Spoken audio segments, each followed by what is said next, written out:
नमस्कार दोस्तों, मैं रविंद्र डबास। 357 दिल्ली 357 की बात करेंगे आज हम।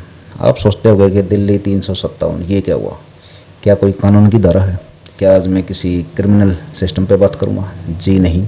जो अगर इस बात को नहीं समझे हैं अब तक, उनके लिए शर्म की बात है, और जो समझ चुके हैं उनके लिए भी शर्म की बात है। जो ना समझने वाले हैं उनसे तो कुछ कहेंगे ही नहीं, लेकिन जो समझ चुके हैं उन्होंने समझ के क्या कर लिया।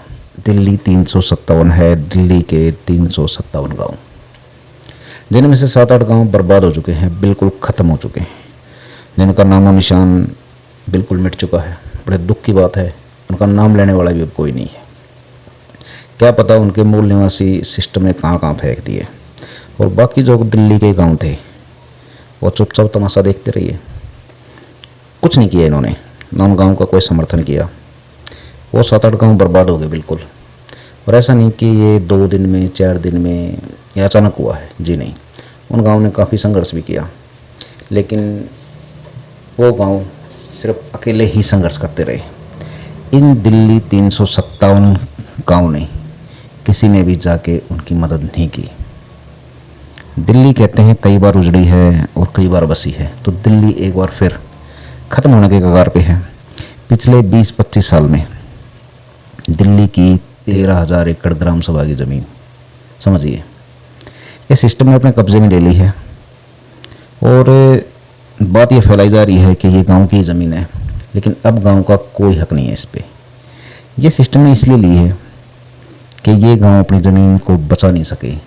उसका जो उपयोग था, जो पूर्वज छोड़ के गए थे, वो सही तरह से इस्तेमाल नहीं कर सके। दिल्ली में जितनी भी आबादी है इन्हीं 357 गाँव के आसपास है, इन्हीं 357 गाँव की ज़मीन पर है। लेकिन दिल्ली 357 गाँव के जो मालिक हैं, जो मूल निवासी हैं, अब उनका कोई अस्तित्व खास बचा नहीं है। 357 को बांटने के, ख़त्म करने के बहुत से तरीके रहे हैं। कुछ पे मैं प्रकाश डालूंगा। एक तो है बिरादरी, बिरादरी के नाम पे बांट दिए। फिर है गोत्र, गोत्र के नाम पे बांट दिए। फिर रह गया जात पात, जात पात के नाम पे बांट दिए। इन कारणों पे बंटने के लिए हम तैयार हैं। अगर थोड़ा बहुत कुछ रह भी गया तो धर्म के नाम पे बांट देते हैं। अब जिन्होंने दिल्ली 357 को ख़त्म करना था या बांटना था, अब उन्होंने दिल्ली को ख़त्म करने का काम, बांटने का काम इन 357 को ही दे दिया है।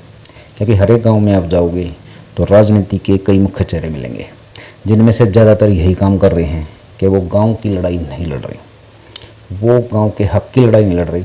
आसपास की जो आबादी है या तो उसकी लड़ाई लड़ रही हैं, या अपने वोटिंग सिस्टम की लड़ाई लड़ रही हैं, या अपने हित की, या सिर्फ राजनीति कर रहे हैं। गांव किसी भी तरह बटे कटे, किसी को कोई मतलब नहीं है। खुद 357 को भी कोई मतलब नहीं है।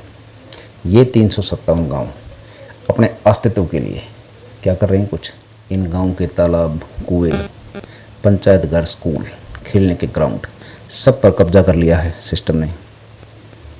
इन गांव की भलाई के लिए कोई भी पॉलिसियां नहीं है, ना सरकारों के पास, किसी भी सरकारों के पास।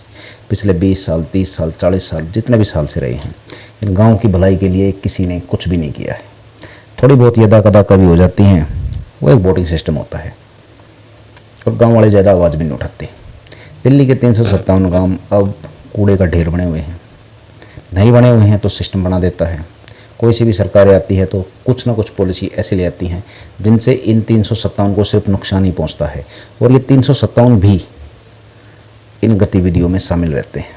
अगर दिल्ली में 4 या 5 दिन बिजली नहीं आई तो जिस पानी के ये गांव हकदार होते थे, मालिक होते थे, उस पानी के लिए इनको खरीदना पड़ेगा। ये पानी निर्भर है, सिस्टमों पर निर्भर है। अगर 4-5 दिन बिजली नहीं आई, पानी नहीं आई, तो क्या हो? सोचा कभी? लेकिन नहीं सोचते, क्योंकि बहुत से कारण हैं ना सोचने के। इनको तरह तरह के लोभ दे दिए गए हैं, प्रलोभन दे दिए गए हैं, और ये इन लोभों में ही फंसे हुए हैं। इन्हीं प्रलोभन के आसपास ही घूमता है इनका सब कुछ। दिल्ली खूबसूरत थी, अब खूबसूरत नहीं है। अब दिल्ली गटर बन चुकी है। कोई कुछ बोल नहीं रहा, कोई कुछ सुन नहीं रहा, कोई कुछ देख नहीं रहा। असल में ना तो कोई कुछ सुनना चाहता, ना कुछ कोई बोलना चाहता, ना कोई कुछ करना चाहता। दिल्ली के जो हालात हैं तलवार की नोक पे हैं। ये गांव अपने अंतिम पड़ाव पे है, अपनी आखिरी उम्र में है, अपने आखिरी दिन ये गांव देख रहे हैं। क्या 357 अपने को बचाने के लिए कभी भी कोई भी कदम नहीं उठाएगा? मैं नई पीढ़ी से चाहूँगा कि 357 का मतलब समझे। दिल्ली 357 का मतलब है दिल्ली के वो 357 गांव जो एक्चुअल में दिल्ली के स्वामी हैं, लेकिन फ़िलहाल उनको दरकिनार करके लूटा जा रहा है और दिल्ली भी उनसे छीन ली गई है। नमस्कार दोस्तों, मैं रविंद्र डबास।